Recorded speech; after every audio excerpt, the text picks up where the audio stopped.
Okay, so you've got me on a roll now. You've got me thinking about things. This is my original diagram for the backyard. I have another one for the front, but what I had intended to have happen back there obviously still included the greenhouse. This is my shadow zone here. That's what I learned last year, was that the back side of the greenhouse. So let me see. This is technically on the north side of the house. Gets plenty of sun as the sun comes up and gets higher. But even in the middle of the summertime, we still end up with a slight shadowy area in here. And I had put in some pumpkins and some melons. So I had things. I had beans growing on here, and I had sent the plastic trellis over the curve of the greenhouse to the other side so that they could grow up on the other side. But it didn't work out as well. They just kept stretching out this way to get some sun. So blocking that out, I can actually use this area now because the greenhouse doesn't exist.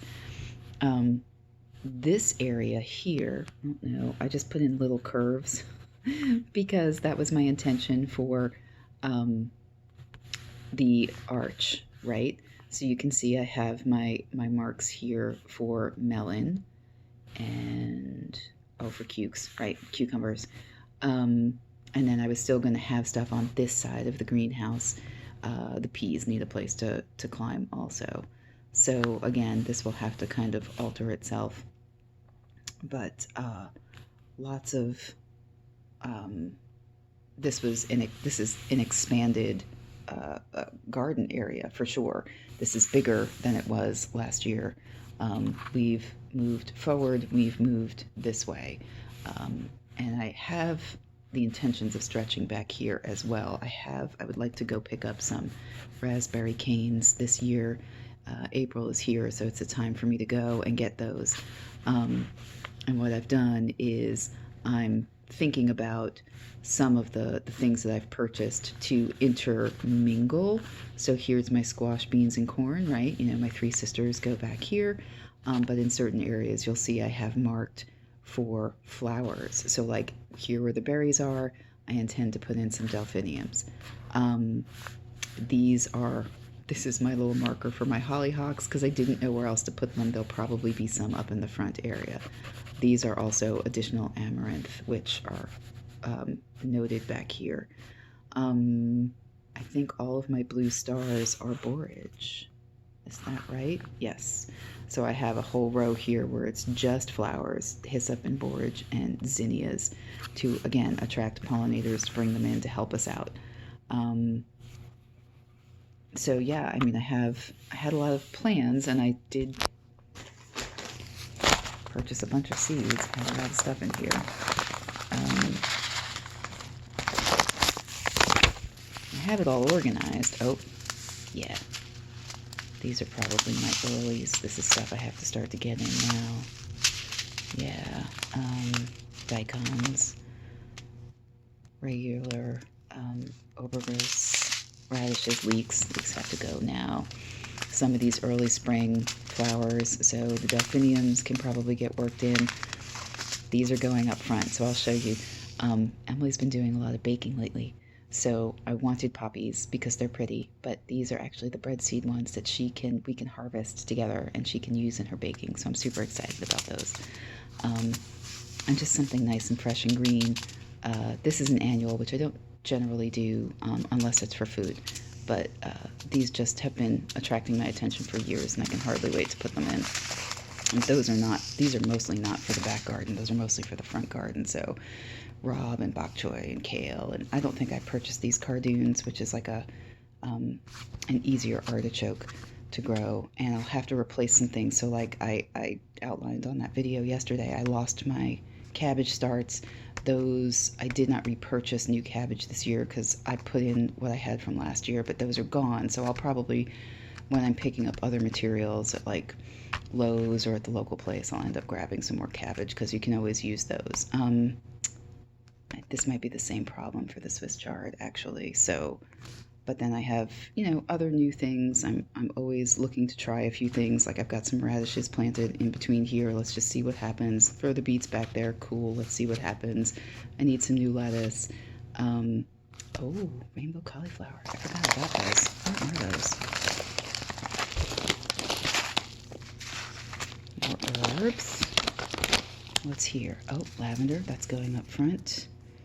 I don't know why I got 2 of those, but I did. There's the borage, which counts as an herb. I've heard that both the flowers and the early leaves are edible, but they're also really, really attractive to ladybugs and honeybees. So very excited about those.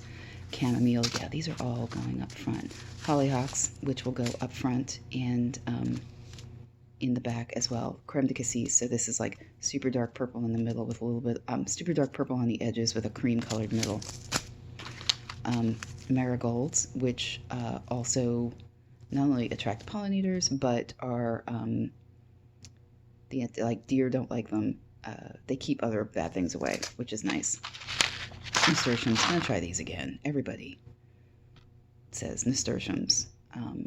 I didn't have a good time with these a few years back, but I figured I'd give them another whirl. What else do we have in here? Okay, let's get into the good stuff. Yeah, this is this cauliflower variety. Yep, rainbow cauliflower mix. The cucumbers, of course. Ooh, I got the English ones, so these are going to be seedless. I'm smart. Gonna try shallots from scratch. Let's see how that goes. Got a bunch of peppers because Josh likes to cook. I'm gonna do some preserving, and Ethan actually asked for a variety of pepper this year, so I've got some anchos. I've got the bell peppers for Ethan. Sweets, because not all of us like everything hot, and these will pickle well. And then also I got something that will grow in a pot. So I'd like to do some hanging baskets this year. We'll see how that goes. These are jalapenos. Pumpkins. And I'm doing the speckled hound. This one is blue and yellow. This should be really attractive. I did not have success with pumpkins last year, but I'm willing to try again. More zucchinis. These are the more traditional black-green zucchinis, the ones we're used to from the store, instead of those light green ones that I had from last year.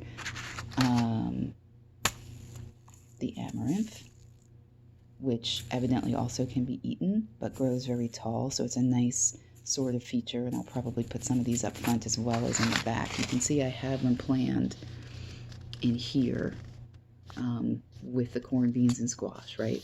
So that's all my native growing area back there, and some butternuts. I thought I must have a whole pile of seeds somewhere else. This is just the new stuff. All right, well, no worries. So we'll need to alter some stuff back here now that the greenhouse is gone. But this is just my list of what I have and what I purchased. And now here's the front bed, which I'm expanding. So this dotted line here is the original edge of the bed. Here's the shrub. Here's the walkway to the front door. And then here's what I'm expanding into. And we've already laid down a layer of leaf mulch, and I just got my weed barrier and some really good strong stakes in so I can start to tamp down what little bit of grass grows up here. And then we'll put a layer of, probably a layer of cardboard and a layer of grass clippings out before we put the dirt down to let it'll be a no-till situation, which is really nice. Works like a charm. Everything, it's probably hard to see, everything that I have in here that's got pen is already existing. So all of these little things are my daylilies. These are verbena, my rose plant, my rosemary, the fennel, the these are the coneflower, the desert sunset coneflowers. This, is that Russian sage? It's also purple. I'm not sure exactly what that one was.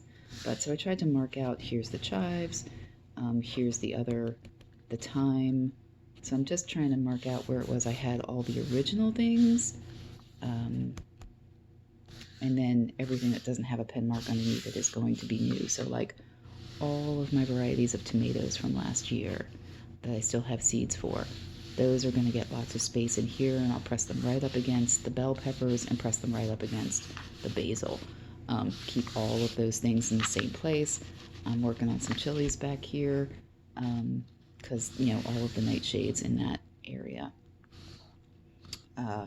Here are going to be Emily's breadseed poppies, getting the dill and the leeks and some new flowers out here, so I'm hoping to grow cornflower from my own seeds. I had some started, lost them. That's okay. I still have more heads.